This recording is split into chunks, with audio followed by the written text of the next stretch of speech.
Hi, everyone, and welcome back to Talking Carp, the podcast where we do a deep dive into stories, personalities, and passions that drive the angling world around carp angling.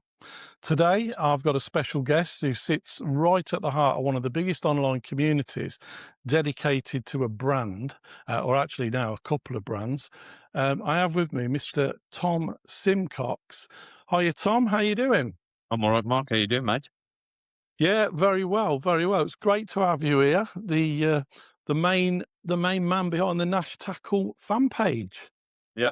So, what we'll do, we may as well start at the beginning. And I suppose the obvious question: what first drew you to Nash Tackle, and when did you realise that you were becoming, shall we say, fully committed to the brand? Well, it goes back to the 30 years, I'd say. But when I first started getting into fishing, like I'd be like every other kid with a float rod and a carp rod, on my water. But like my brother, he worked in a fishing tackle shop called Andrew Austin's up in West Bromwich, Ken Austin's Okay. and Sons. And all his stuff at the time was Nash. Like the old triangle badge, I'm sure you remember the old triangle badge on the rucksacks and Yes. stuff like Yeah. that, the oval brollies. And I just fell in love with it back then because I was lucky enough, really. You hear people talking of like the old days of the army gear and stuff like that. I Mhm. was just coming out of that, but I managed to like get a glimpse of what. So when they talk about it, I know exactly what they're on about because even growing up, like I had my army stuff on myself, like and the camo. So yeah, I fell in love with that stuff from back then, like. So can you remember particularly like your first bit of memorable kit that you bought? Well, to be honest, growing up, I used to have what you call hand-me-downs, like. So I'd wait for my brother. As soon as my brother went and got the latest rods, so look, he had some whiskey Kevlars, and Wow. I had some Darwas, 11-foot Darwas. I think there was only 1.75 test curve at the time. You know what I mean? So Yeah, yeah. there's only like rods, like, but that's where I was taught us right up until I got my first scalps, really. Right. Wow. Okay. So so how did excuse me, how did that link then from sort of, liking the gear that you were using to fish with, how did that transfer over to you being not running one of the biggest, or probably the biggest Nash Tackle fan page on Facebook? Well, to be honest, I've got to be honest, it was Julian Cundiff. I watched a video. I think it's still online now, and it's just a video about to become like a field tester and what you should do, this, that, and the other. And he basically says, look, if you use a certain brand and you're using a certain bait and you promote it. And I sat there and as I was watching, I thought, well, I could do this. I already do it. Like, all my stuff's already Nash. I only use Nash bait, so I might as well have a go at it, like, and that's what started it off, like. Oh wow, okay. So I presume you were already on Facebook for like a personal account, and then you just created the page. That's it, yeah, because we actually started the page. It was, I think it's about 7 or 8 years ago, give or take. You might remember yourself. Nash actually had an official Nash discussion group. Oh, okay, yeah, yeah. And I think it could, because of how busy there was, obviously, them, like you say, them one of, or if not the biggest brand in carp fishing, like, so it got that busy, they couldn't really keep up with it, and the group got archived. But I was gutted, really, because I enjoyed the interactions you used to have within the Mm, group, like, because you could talk to, like, the Nash blokes, like, ask them right. anything you wanted, and even, like, conversations around, like, tactics, bait, new gear coming out. It was a really good group, like. So when they archived it, everybody was like, "Oh, you know what I mean? Gutted, like proper Yeah. gutted." So so in terms of running the page, obviously, I mean, my social media knowledge is quite limited. I know you have sort of moderators and things like this, but what's an actual day look like running the Nash Tackle fan page? I mean, is it a 24/7 kind of thing, or do you have people that help you, or how does that work? I do it mainly by myself. I've got a few members in there that do keep the odd eye out for me. Like obviously my brother being one.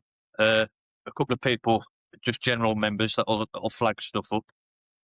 And Right.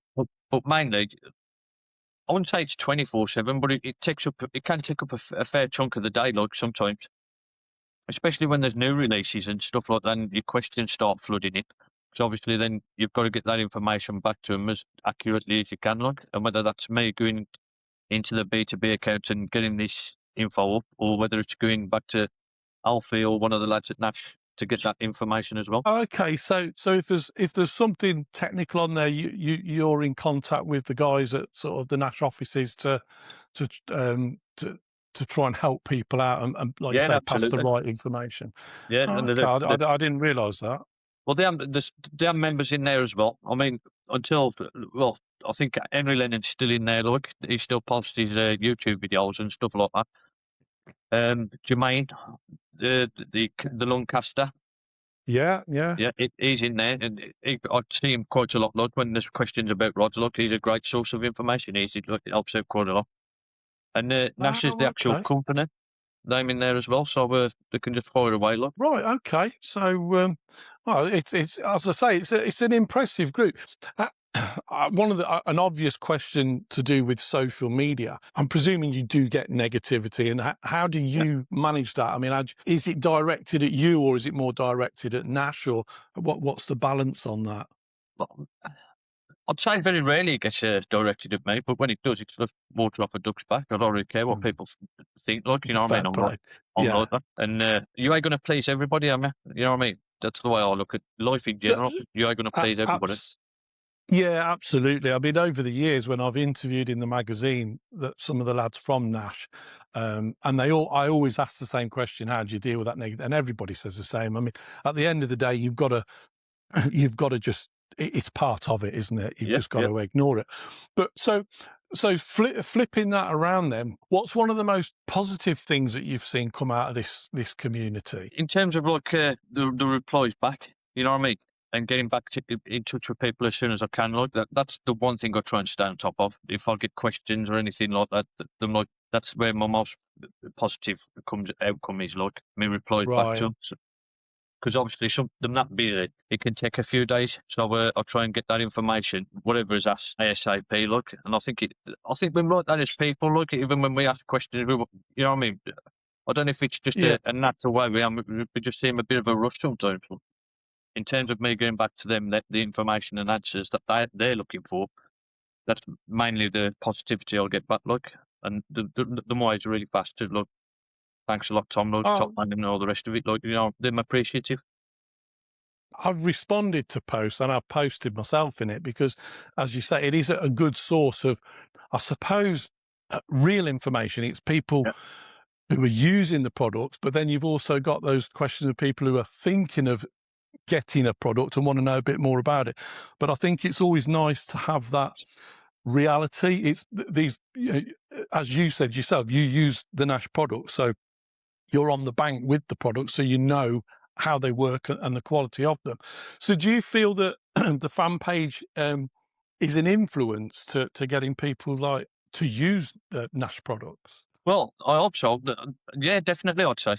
I definitely would, because I've had people come in, especially like stuff as like bushwhackers.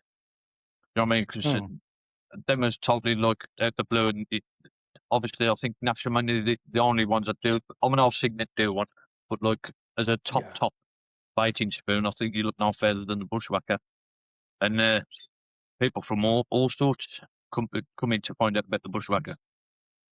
Yeah, funnily enough, actually, that was one of the questions I was going to ask because I suppose we'll cover it now. Is what's one of the most innovative and influential sort of products that Nash has come out with? As I say, from my perspective, it's the Bushwhacker Yeah, because I use it, because I've caught using it. Um, so, yeah, are you of the same opinion, or is there something else that you feel is more I told innovative than that? I think the bushwhacker's that good, mate. It's probably the one bit I won't leave without. It's that good. That can make the difference between pulling fish on the bank. In my honest opinion, look, I think it's fantastic. Deadly Yeah, too. yeah, absolutely. I couldn't agree more with you. I mean, I again, as you know, I'm an avid user of Nash Tackle, but only Yeah, because the gear that they had fitted my kind of fishing. I That's know I it. Yeah. get ridiculed for having toy rods and one thing and another, but they do the job that I need them to do. Um, Also, while we're talking about the creation of this fan page, I believe that you've also done the same for DNA. We'll talk about the Nash bait thing in a minute, but is that right? You've now got a DNA fan page as well. Yeah, that's right. Yeah, obviously from when Nash bait finally ceased to do any more bait, like I got me a deal with the DNA, and I think they was sort of same impressed like everybody else with the Nash Tackle fan base, and I told them I'd do the same with them, like, and that's steadily grown in the same fashion, and I can intertwine both of them together, where everybody gets a piece of the pie. Where your DNA users that maybe not use some of Nash's stuff will probably come on board with Nash, and Mhm. then looking for a new bait can that use Nash can use some DNA bait at the same time. And how have you found the change over to the DNA bait? Is it is it the quality that you expected it to be? Yeah, I mean, in terms of like what made it a lot easier was Simon Crowe, because I think in terms of when you're looking for a new bait, if you've got people that you trust within the industry Mm. giving you this Yeah. source of information, it makes life a lot easier. Like, I mean, at Nash, I had like Julian Cundiff, uh, what's his name? His name going out my head, John and Mr. Briggs. Mr. Briggs, how could I forget his name? Mr. Briggs. Oh, Steve, yeah. Yeah, Mr. Briggs. And but when I'm giving you information, like it second to none, like, and Crowley's the same. Like, I trust his advice 100%. Yeah, yeah, absolutely. I mean, I know it was an unexpected development when the bait was to be withdrawn, but yeah, I suppose you have to move on. I mean, I know guys have gone with different baits and stuff now, but as long as you're catching, I'm presuming you're happy with that anyway. Yeah, So that's it.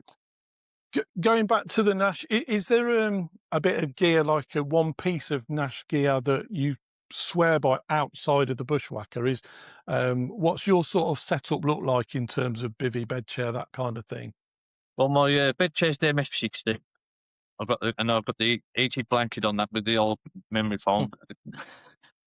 Yeah, that that same as that. Yeah, that makes life a lot comfortable, especially when you're on the bank doing your nights, like, absolutely. and this time of year, that heated blanket just game changer. You know what I mean? Yeah. But my big veg, that's just a normal Oid XL. I think I like an Oid because it's an all rounder. It's like your Oh, brolly with okay. this. You've got the brolly with the sides on, and you've got a shelter for when you want to stop for the night. Like, it's perfect. And Oh, right. the size of it, it's pretty much as good as any other bivvy. Like, in terms of size, I just find them perfect. Like, fit hand in hand. Yeah. So, I mean, obviously, I have the same. I have the Hyde XL, but I've also got the Blockhouse, Yeah. which Oh, for yeah. us, which if you were doing 24 hours or 48 is a bit, it's too much. But although to be fair, it goes up and down so quick.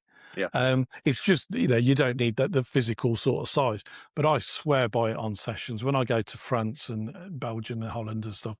It's just fantastic. Yeah. If It's you're a suited setting for up the for a kit. That. week somewhere, yeah, it's absolutely perfect. And I think that the new products, the new brolly, and that looks quite good. I'm kind of tempted, Yeah. Look, but they it's do what look do you really get good. rid of to get it? That's the trouble, eh? Yeah, exactly. So, in terms of your own sort of fishing, then, what kind of waters do you fish? Are you on any syndicates or Yeah. Well, what sort of? I do like Go me on, the sorry. odd. I do like me odd day ticket waters. Like, I mean, there's well, as you know, there's the more of the place, the day ticket Mm. waters. So I go on some of them, and I'm a member of the Blackford's Angling Society, and Okay. that's based around Cannock. They've got a few nice waters, and I've just joined one. in Birmingham, Arrow Meadows, the Willows Lake. Right, okay. Oh, that'll be interesting. I take it you haven't got on there and fished it just yet. No, I've just got me a freezer and I've put me a freezer order in for some more DNA to come through. But that's something that's coming through shortly, and yeah, that's definitely on the horizon. Some good carp in there as Brilliant. well. So in terms of how your fishing evolved, did you always did you sort of come in just fishing for carp, or did you start at a much younger age, fishing for bits and silvers and Yeah, on a I float, went. that kind of thing? Yeah, I went to the mill. Look, I got rods, Oh, perch, bream, stuff like that, and it's a, I think it's the best way you can go. To be honest, if you're a youngster, you learn to respect all the species that way. I know we all like hooking into a bream, but it can be a bit. It can come across a bit horrible sometimes. That it's just another snotty. You know what I mean? And it's still a fish, like, you know what I mean. yeah, And I yeah, respect all the absolutely. species. Yeah, I see so many posts where people are wanting to catch 50. Nobody even seems to mention 30s and 40s anymore. Mate, Everybody just wants 20 pounders was massive back in the day, wasn't it? Everybody wanted a 20 pounder. yeah, yeah, absolutely. Now it's like, where's a runs water I can get a 50? Yeah, that's right. Yeah, But but speaking of £50 carp, I don't think we could have this interview without, because you had the cover of Talking Carp magazine with yeah, quite a thankfully, yeah, special carp that you caught. If you want to just tell us a little bit about that. yeah. That was an invite down to Nash's Church Lake, and it was the first day on there. To be honest, everybody was Wow. spotted and all the rest of it. I seen a common roll off the edge of the island, put a bait on it, and I think it was in within half an hour. The biggest fish in the lake. I couldn't That's believe it. I incredible. couldn't believe it. I was totally blown away. So did you pack up and go home then after that one? No, I stopped. I stopped the week, and further on down the week, I had a 36.6 mirror from the same spot. To be honest, actually. Um, yeah, that's absolutely incredible. That is. I mean, it's a fish of a lifetime. I presume that's still your PB. Yeah, yeah. The Texan beating, mate. To be honest, I can't see me beating it, but I'll be more than happy if it stays my PB. I'll be more than happy, like you say, fish of a lifetime. Yeah, definitely. So, do you venture outside of the UK at all with your fishing? I haven't yet, if I'm being honest, but it's something that's definitely on the horizon. 100%. I definitely want to go after some of them French and Belgium and German carp. And I see videos of Yeah, yourself, so good, like, and it I think, yeah, I wouldn't mind a bit of that. I mean, when you look at obviously, because you're part of what you do with the fan pages, share all the stuff that comes through Nash and all the team guys from Nash. So obviously, we're seeing constant. I mean, Briggsy's just had an amazing session over Christmas with, I can't remember how many 50s it was, and I think, did Yeah, he have a 60 in that session as well, and backed up with a load of 30s and 40s. Those kind of the foreign waters are, there's a big appeal, and I know I've watched the Nash stuff when they're Lake Bled and places like that. I mean, it's just absolutely incredible. Again, is that somewhere where you'd like to perhaps go, or would you like to do the public side of the fishing, or are you not too fussed whether it's commercial or public? I ain't too fussed, bro. I like the look of the canals. I don't know why, but them really reach out to me. I'd love to have a bat on some of the canals, Mm. and I think it's some of them Belgian canals, like hold some huge carp. And the French ones, but like they're pretty famous for them, are they, in Belgium? Like some of these big Yeah, Belgian yeah, carp in the absolutely. canal. Yeah, it's. I mean, I've been fortunate enough to go. I've not had anything big out of there, but it's just such a different way of fishing. Um, but for me, that's where the scope rods and everything come into their own. Yeah, Um, as I say, I've been ridiculed in the past. I'm sure we all have, but yeah, they definitely serve a purpose for me. So, in terms of the fan page, then. Um, it, have you got any sort of plans for the future to grow it more, or is it just an organic thing that grows itself? well, most of the time it is like the organic side of it, where it just keeps growing and growing. And I think people share it, people share it, people share it, and it just keeps getting bigger and bigger. But we are Nash have kindly offered to donate some prizes, so we will be doing monthly giveaways as well. So that'll Oh, help grow wow, it some okay. more as well. And Yeah, that's stuff for the youngsters and stuff for people in general, really, yeah, that sounds brilliant. That's I need to pay more attention then. to get your name known But more. absolutely. So the one thing I have noticed that when you fish, you tend to you'll post sort of shots of fish that you've caught and stuff. Yep, But you don't tend to do much sort of what's the word? Content creation. I think everybody's now is a content creator. Is that yep. something you'd like to do a bit more on the bank and um, uh, or do you just feel that there's enough going on with the page as it is? No, it's definitely something that I'm looking into doing more often. Same as I've got a YouTube channel, yet to upload much on there, like, but it's the same as that's definitely going to play a part in it as well. Come just a bit further down the line, like, you know what I mean?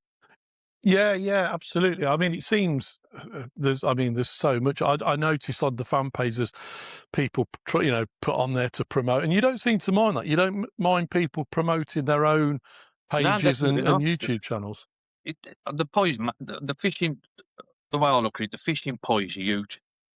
And if it's going to help somebody, and there's plenty of pies for people to eat, like, so if it's going to help somebody or a youngster or somebody else, have a bash at it, like, you never know. You just never know. And I think if everybody helps each other, like, you know what I mean? And I think that's what fishing is. That's what fishing is, you know what I mean? It's always been that gentlemanly type of sport, like, that's the way I've always. I know you've got like the Y- odd ones that are moan and groan and this, that, and the other, but 9 times out of 10, you help each other, like, and it should put a smile on your face that they succeed, and or if you point them in the right direction and they succeed from your advice, you know what I mean? I think that's one of the big parts of carp fishing that makes it special. Yeah, I can't disagree with any of that. I think going back 40 years when I was 44 years when I was first actually what we class as a carp angler with two carp rods. Um, there was a bit the secrecy played a big part. There was a lot of Yeah, people wouldn't say what bait. Whereas I think nowadays, there might be the odd one or two, but I think the majority of people I speak to are quite happy to share information. Whether they're giving you the right information, I that's don't true. actually know, but they're sharing That's true. information. Um, but yeah, I do think. I mean, obviously, I see posts in other groups and that, and there's a lot of people are frightened to ask questions for fear of being ridiculed. Yeah, Um, but I think you have to. You've got to learn, haven't you? I mean, they say there's no such thing as a silly question. Well, I don't entirely agree with that, but I do think that people shouldn't be afraid to ask if they want to learn something. Um, so, in terms of just thinking back to the bushwhacker, are you a fan of tech in fishing, bait major. boats? Yeah, Using a drone 100%. to spot the fish? Yeah. Yeah, 100%. If it's going to put fish on the bank, I don't see the problem with it.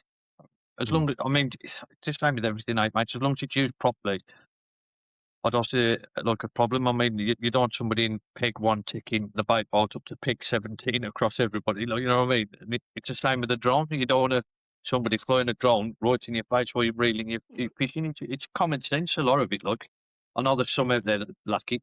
Do you are you Do you still feel that if you're using I just see a lot of people say, "Well, boats are cheating," or you use it because you can't cast, or use it because you've got no watercraft. Um, do you agree with those sentiments, or do you think it all just fits hand in hand? Mate, I just think it fits hand in hand. You know what I mean? Mm, I mean, people say, "Look, it's cheating or it's watercraft," but that's your opinion. That's what you class as cheating. To me, yeah, I've seen a fish rumble that bush under that tree. My bait boat can get to that bush under that tree, and that's where I'm mm, putting it. Like, you know what I mean? It's the same as a drone. If you want to walk, I mean, we've all had to do it. We've all had to get up to a lake, walk round it. Can take an hour. Can take a couple of hours searching for fish. Like, you know what I mean? But yeah, nowadays, if you can send a drone up into the sky and in less than 10 minutes find them in a corner or find them, and you're on them, you know what I mean? It's a yeah. godsend, I No, think. Yeah, I agree. I mean, you're talking to the converted here. I just see that if you want to go fishing and to admire or you want to go and admire nature and be one with nature, then you don't need to take fishing tackle with you. You know, if you That's go it. in to catch carp, then for me, if you use something that catches you a carp, puts a smile on your face, even creates a lifetime memory with a PB, what's the harm in it? That's it. I totally agree, mate. I couldn't agree more. So, okay, I think in terms of running the Facebook page, I think you've clearly demonstrated that there's a massive need for it. Would you do it for another brand? Would you do it or that you know, say for example, Fox, even that you don't use just to run the page, or is it about using the product and running the page, being linked like that? Well, to be honest, mate, and this is just going to sound a bit mad, Lloyd, but when we go back to like the inspiration question you asked me earlier, I couldn't do it for Fox now because of the Nash Tackle fan base. There's now a Fox Tackle fan base. Oh, okay. You know what I mean? So it's Okay. inspired somewhere along the line for it, and there's a German fan base, there's a Czech fan base, Oh, all across really? Europe. It goes straight up to South Africa. There's a South African Nash fan base. Yeah. Oh, wow. So Oh, it's that's it's that. it has I didn't know inspired. that. I literally just picked Fox because it was a name that sort of popped into my head. But that's quite interesting. That is so you're very brand loyal. Then Yeah, you're not definitely. Yeah. looking.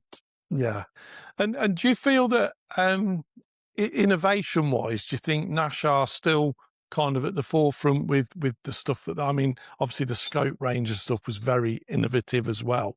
Do you still think like the stuff that they've just released is they're still ahead of the curve kind of thing? I do, mate. But not only that, it runs a bit further than me. It's the trust. Right. Okay. You know what I mean? I've used Nash stuff for that long, and very rarely, if I'd probably give you on me one hand the amount of items I've probably had to send back where I had trouble with. So, Right. so in terms of trust, I trust what they do, and I trust what the information you're giving me is pretty much spot on because it always has been. Like, it's as simple as that Yeah. for me. So it is. I mean, obviously, you've stuck with the brand because obviously the quality over the years has been there, hasn't it? Yeah, yeah. Right back from, like I say, when my brother used to use it. I mean, we've still got some of that stuff now. Sorry, that's me clock in the background. So so does Sean will give Sean a shout out as well. So he still uses all the Nash gear as well. Yeah, sure. Well, I'll call him Dave because I've only fallen horses. We call each other Dave, but yeah, he still uses all the stuff as well, Dave. I'm sure he'll thank you for that. That's brilliant. And what was the links to? Did you have links to a guy in Germany? Was he the one who fished church with you? Yeah, Frank Shelwatt, yeah, still talk to him. And my brother does, yeah. Ah, right, okay.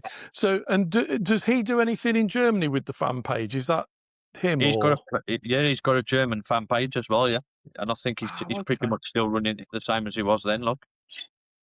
Right, amazing, absolutely amazing. So, listen, Tom, it's been absolutely brilliant to chat with you. And I think the fan page is one of those things that over the years that I've sort of been a member of has just gone from strength to strength, and I'm sure it's just going to keep going. So, like, well done on that. I mean, it's a big thing to do. Um, we'll I think what we'll do, we'll schedule something for the spring, and we'll have a catch up, and you can tell us a little bit more about how you're getting on with your syndicate. But in the meantime, I'll let you get back to your Facebook and sorting out all those renegade posts that you might have to shift through. Thank you very much, Mark. Thank you for your time, brother. Much Brilliant. appreciated. Thanks, Tom. Lovely to talk to you. Cheers, mate.